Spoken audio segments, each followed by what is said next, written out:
নমস্কার, ফিরদৌস সামিম বলছেন? হ্যাঁ, বলছি, বলুন। ফিরদৌস সাহেব, আজকে যেটা মূল প্রশ্ন, যে মুখ্যমন্ত্রী তো গেছেন লন্ডনে অক্সফোর্ড বিশ্ববিদ্যালয়ে ভাষণ দিতে।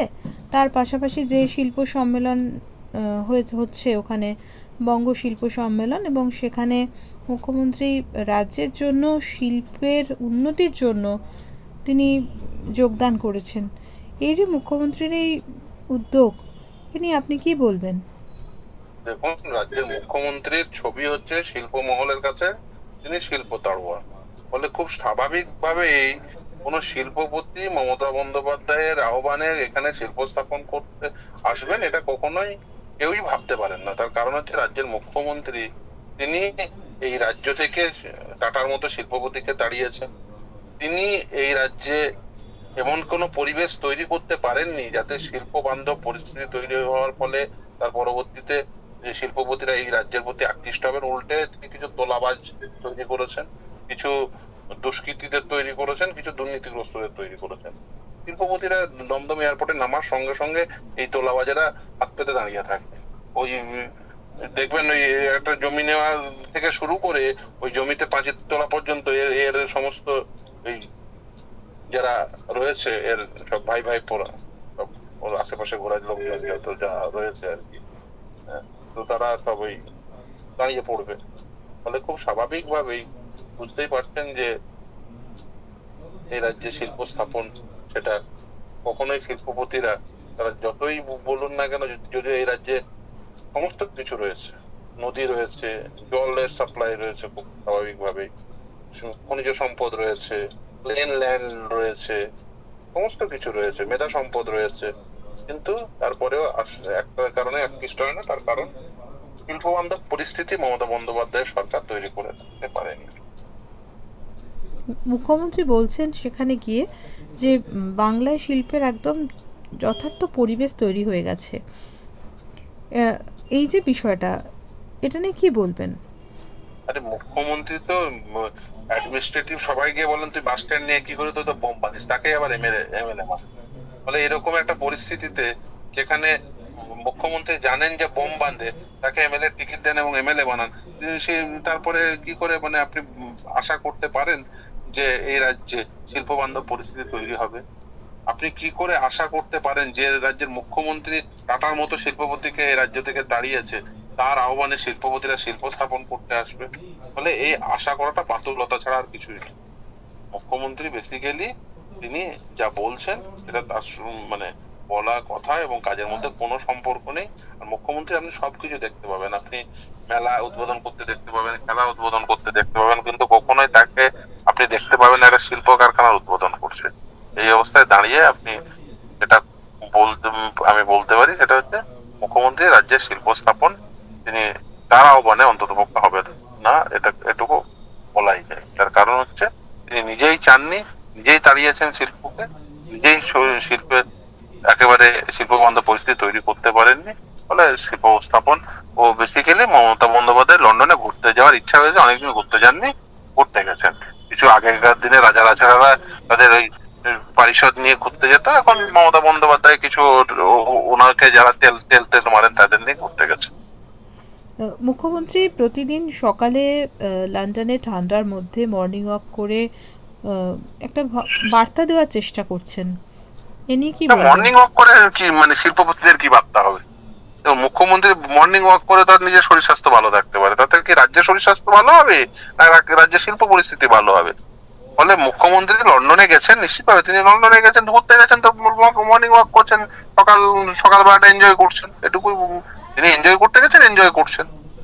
ওই এর মাঝে সরকারি টাকায় মৎস্য করা, সেটাকে একটা মোড়ক দেওয়া, ওই শিল্প শিল্প সফর বলে একটা মোড়ক দেওয়া। শিল্প সফরের মোড়কে বেসিক্যালি নিজের ওনাকে যারা তেল মারেন তাদেরকে নিয়ে গিয়ে ঘুরতে যাওয়া ছাড়া আর কিছুই নয়। অক্সফোর্ডে মুখ্যমন্ত্রী ভাষণ দেবেন এবং তার সঙ্গী হবেন সেখানে সৌরভ গঙ্গোপাধ্যায়। দেখুন, সৌরভ গঙ্গোপাধ্যায় উম, তার সঙ্গে হয়েছেন, তিনি শিল্প স্থাপনও করছিলেন। এখনো পর্যন্ত মানে উনি বাইরের দেশে গিয়ে যে শিল্প স্থাপনের প্রস্তাব দেন, এখনো পর্যন্ত রাজ্যের মানুষ তো সেই শিল্প দেখতে পাননি। এর আগেও মানে উনি এরকম অনেক কথাবার্তা বলেছিলেন। এর আগে তিনি স্কুল তৈরি করতে চেয়েছিলেন, রাজ্যের মানুষ স্কুলও দেখেনি আর রাজ্যের মানুষ নতুন করে শিল্পও দেখেননি। যাই হোক না কেন, অক্সফোর্ডে বক্তব্য দেবেন, আমরা সেই অপেক্ষায় রয়েছি আমার বক্তব্য শুনবো বলে।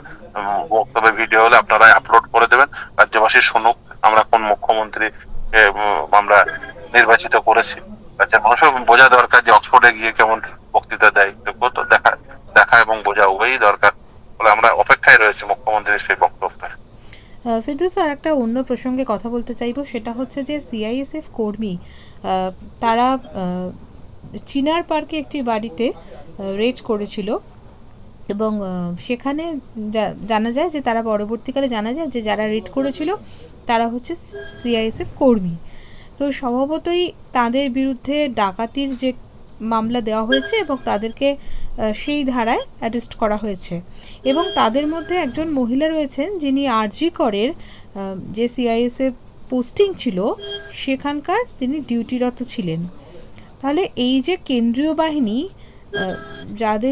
যাদের নিরাপত্তা নিয়ে অনেকটা সুনিশ্চিত করা হয় যে রাজ্যে একটা শান্তি শৃঙ্খলা বজায় থাকবে, সেখানে তাদের এই রূপ, অর্থাৎ তারাই ডাকাত রূপে রেড করছেন এবং তারা ডাকাতির মামলায় অ্যারেস্ট হচ্ছেন, কিভাবে দেখবেন বিষয়টাকে? দেখুন, মানে এটা নিশ্চিতভাবে তদন্ত হওয়া উচিত এবং পূর্ণাঙ্গ তদন্ত হওয়া উচিত যে কেন এই ধরনের পরিস্থিতি তৈরি হলো, কেন ডাকাতির মামলায় তাদেরকে অভিযুক্ত হতে হচ্ছে বা তাদেরকে অ্যারেস্ট করতে হচ্ছে। নিশ্চিতভাবে আমি চাইবো পূর্ণাঙ্গ তদন্ত হোক, এটুকুই বলতে পারি ইনিশিয়াল স্টেজে। একটা প্রশ্ন আসছে ফেরদৌসদা, যে আমরা তো যখন ইলেকশন হয় সেখানে প্রচুর পরিমাণে কেন্দ্রীয় বাহিনী মোতায়েন থাকে অবাধ এবং শান্তিপূর্ণ সুষ্ঠু নির্বাচনের জন্য।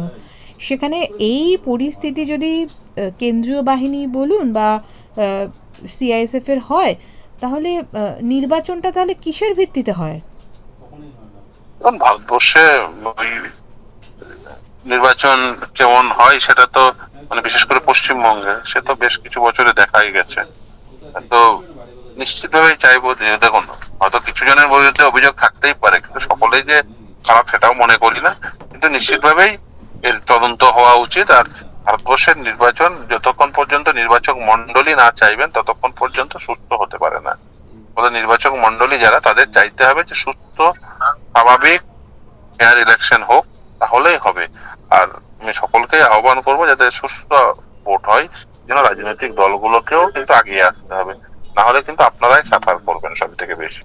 আমার শেষ প্রশ্ন সেটা হচ্ছে, একদিকে হচ্ছে কেন্দ্রীয় তদন্তকারী সংস্থাকে নিয়ে প্রশ্ন উঠছে এবং এই যে সার্বিক পরিস্থিতি, এখানে কেন্দ্রীয় যে বাহিনী তাদেরকে নিয়ে আজকে প্রশ্ন উঠলে সার্বিকভাবে এই যে দায়, এই দেখুন, মাথায় ঘুণ ধরলে খুব স্বাভাবিকভাবে বডির অন্যান্য অংশেও ঘুণ ধরবে। মাথা যদি ঠিকঠাক থাকে তাহলে অন্যান্য অংশ ঠিক থাকবে, এবং দুর্ভাগ্য হলেও সত্য, মাথাতে ঘুণ ধরেছে বলে দেহের অন্যান্য অংশেও ঘুণ ধরছে, সেটা একেবারে তার রিফ্লেকশন বলতে পারে।